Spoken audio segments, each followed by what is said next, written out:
you can alter your plan, right? And you know, inevitably it might change, and but don't get discouraged and don't get down on yourself, and just get up and get with your friends and get motivated and your work colleagues and talk to them about it. But I think it's okay, and just push yourself forward.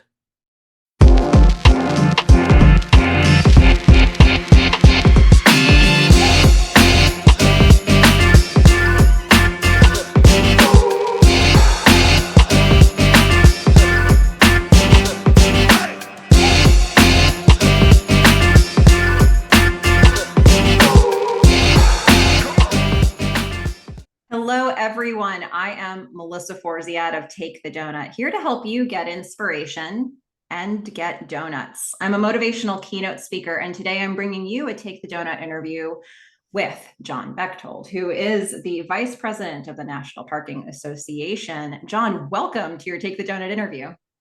Well, thank you, Melissa. It's great to be here. It's a pleasure to see you once again. I know you were the keynote speaker for our Women in Parking back, gosh, last year in the fall of 23 in New Orleans, I believe. So it's great to see you again. It's great to see you too. It was so fun to be part of that event. What a great group you have there. And I mean, let's get into it. Let's talk about your life. But Sure. first, let me ask you this question. What is your favorite donut? Well, Melissa, I had an opportunity to think about this for a long time, and and I do have a favorite donut, but I have to say I'm more of a pizza person than I am a donut person. I know you do a lot of food type of not interviews, but a lot of food segments from your Facebook page. But since your show is not called Take the Slice, and I do have a favorite donut, and I went out this morning and got it, and it is Boston cream. I can't believe it. John, you're the first person who actually brought a donut onto the video. It Well, happened, everybody. I Ah, but my wife got home a little while ago, and she said, "Oh, why do you have your jacket on?" I said, "Oh, because I'm doing an interview with Melissa, and I've talked about it to her." And she goes, "You have a donut on your desk?" And I go, "Yeah, it's Take the Doughnut, right?" And she goes, "Well, are you going to eat it after it's over?" And I go, "I don't know." She goes, "Well, I'll eat it if you won't."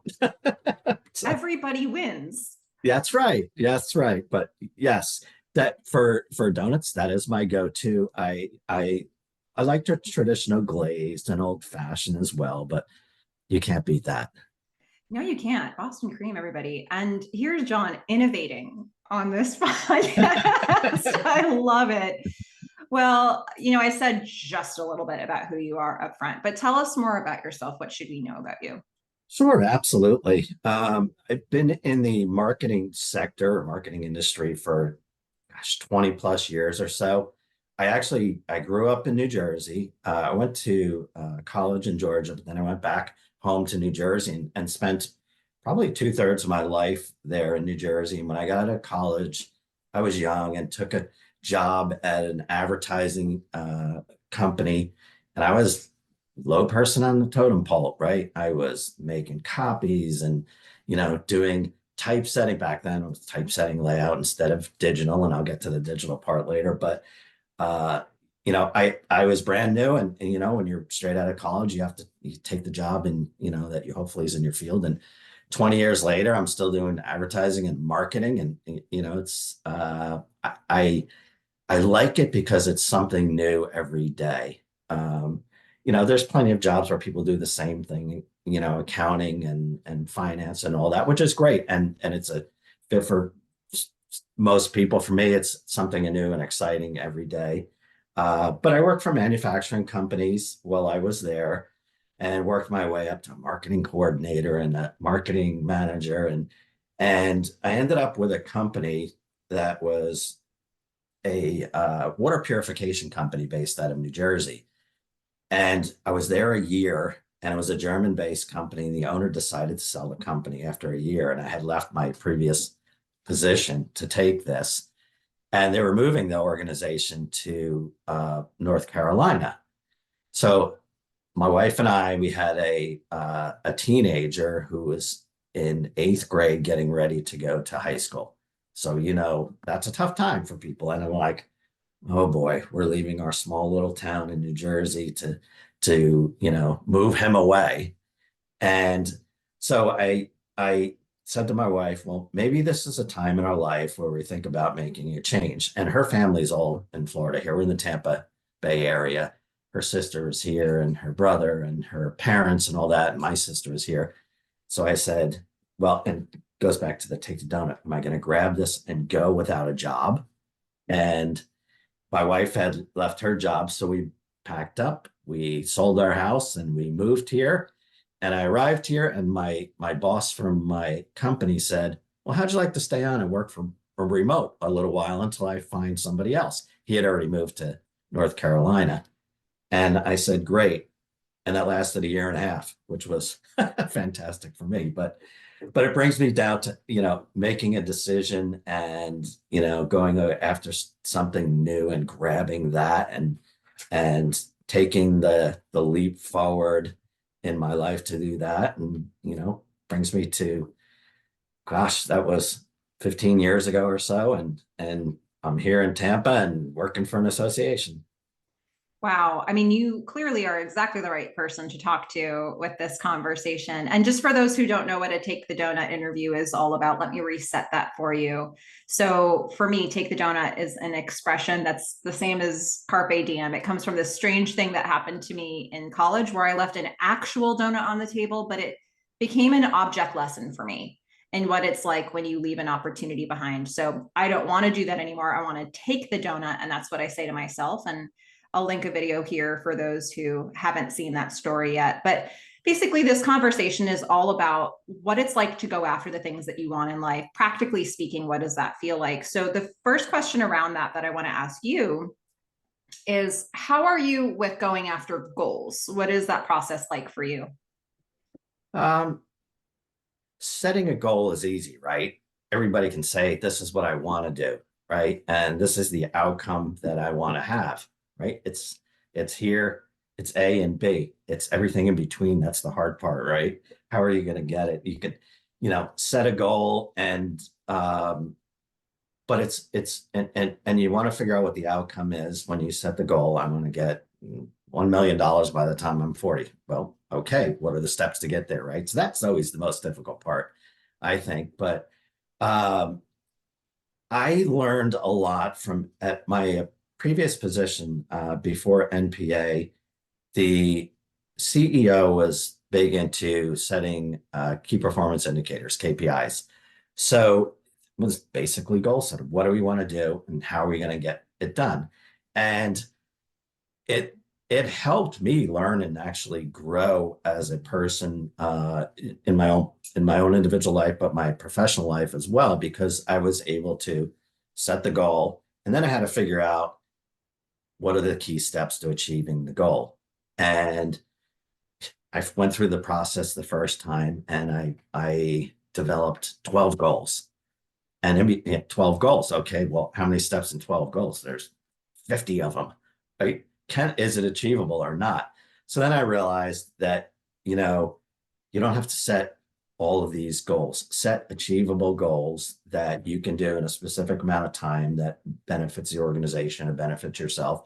And I learned to really scale down and really say to myself, uh, don't be an overachiever, right? Do what I can do and make sure I do it right in the correct way. And I was able to learn that from my previous CEO that he said he said to all of us that were part of our executive team, we're not rocket scientists, we're not brain surgeons. Think about what you want to do, set your goals. Don't What you don't want to do is underperformed, right? You want to be able to get done what you can get done.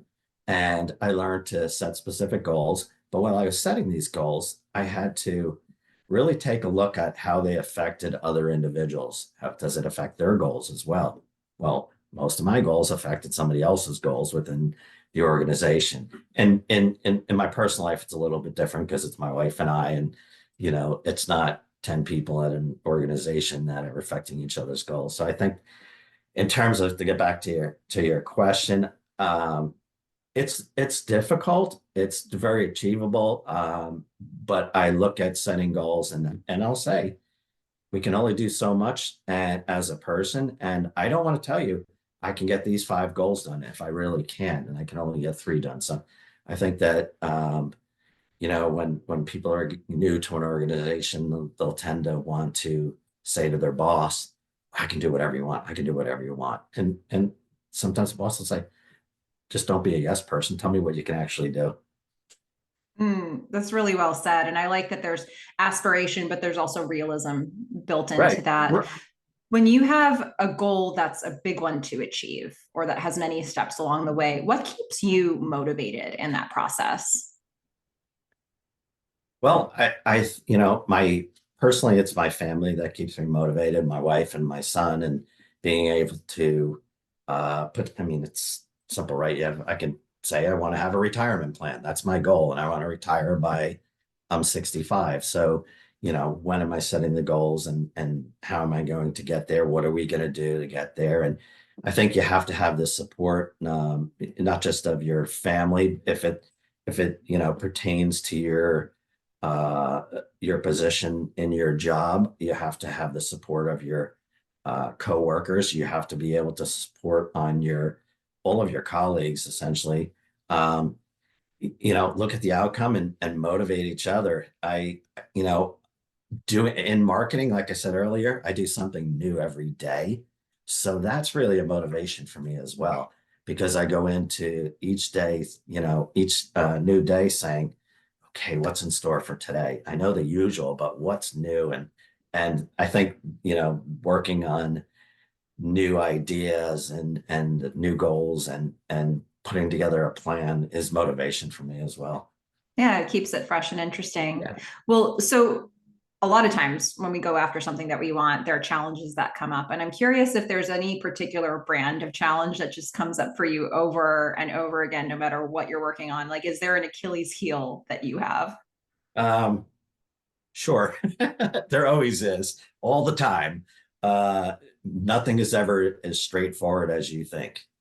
Even the things that you do that you believe are simple, have more difficulty to them, right? I mean, I can say, well, I want to change a website and make corrections or put new graphics in a design, right? Well, there might be 3 other people involved that are doing that with me as part of my team, but they may have vendors for outsourcing. So uh, it happens all the time, and I think that you have to be able to ensure that everybody is on board when you're, from my standpoint of what I do in my position, that my team is on board with me, and I'm on board with my boss on what we're doing as well. So I think it comes to what's the outcome and how are you going to get there, and you know as I look back after I've gotten through specific things, I say,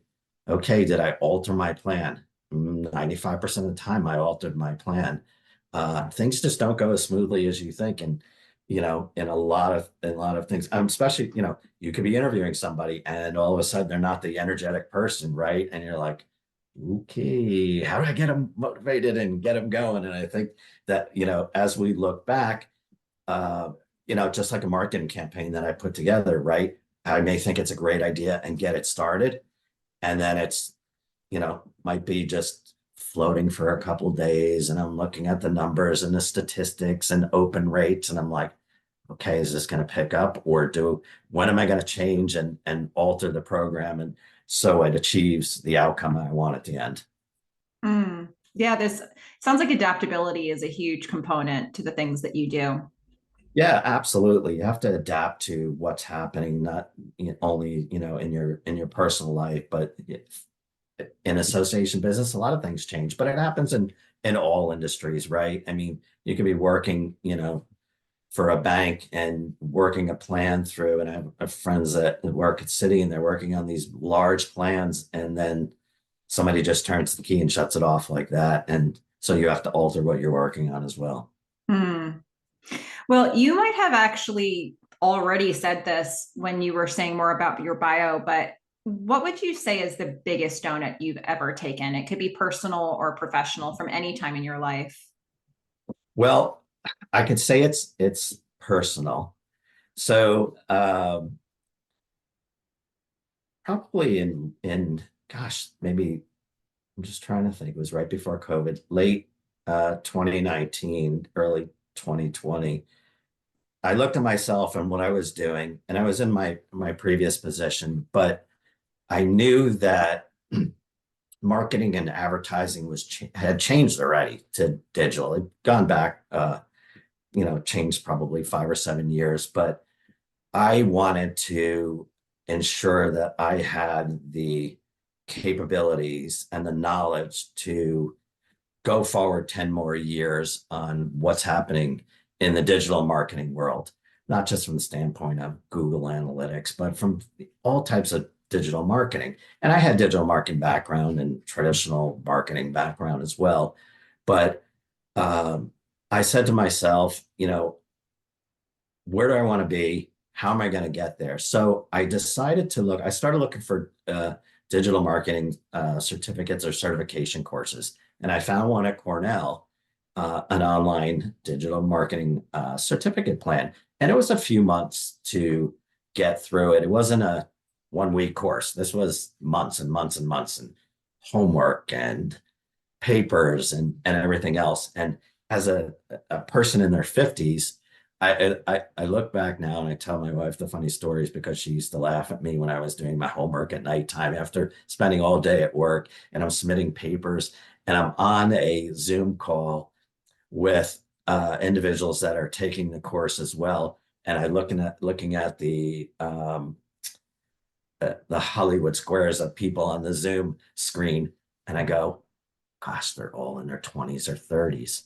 And I'm the guy in his 50s and I'm trying to learn it. And then so so that was a moment in my life where it was challenging. They had a lot of them had not just graduated from college and were taking other courses as well. And I'm somebody that graduated college a long time ago, and I'm going back to school and saying, "Oh boy, this is difficult, and how am I going to do it?" And yeah, no, long story short, I got through it, but it was something that I feel that was good for me and my own experience and was really difficult to achieve. Yeah, and it requires you to shift your mindset probably in a lot of different ways to make that happen. I'm curious if is there a donut that you're taking right now, something that you can talk about? Um, there's another one in my personal life versus professional life, if you want to hear it as well. Yeah. So, years ago, I used to play golf years ago before I moved to Florida. So it's been a long time. And I've had golf clubs in my garage for years and I've always wanted to do something.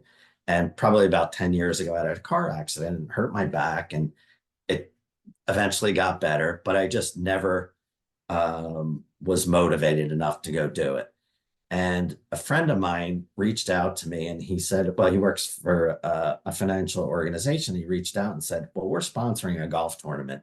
Do you want to go play? And I said, oh boy, okay. I haven't played in a long time.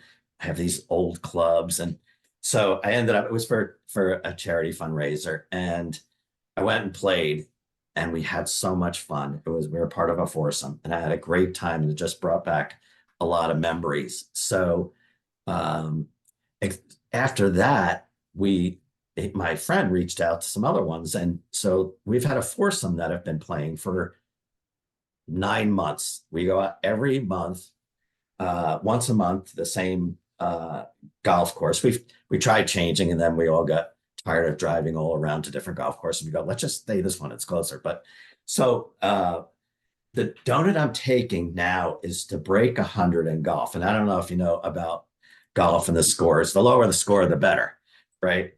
And when I started my first time I played, when we did charity event, I was hitting like a 130, which is high, but I'm not a professional. uh, so my goal has been to get to break 100. And last month I went out with my friend and I hit 100. And then I'm like, oh God, I missed it by one, right? Then I went out by one, right? So you're like, okay, goes back to, well, how do I motivate myself to get that one, right? And so I said, okay, I'm going to practice putting. So I'd be in my living room putting in the ball, and my wife's trying to watch TV, and I'm like, I have to practice. I have one more number to get. I have to just get below it. But so then I went out and we played this past Sunday with a group of us, and I hit a 103.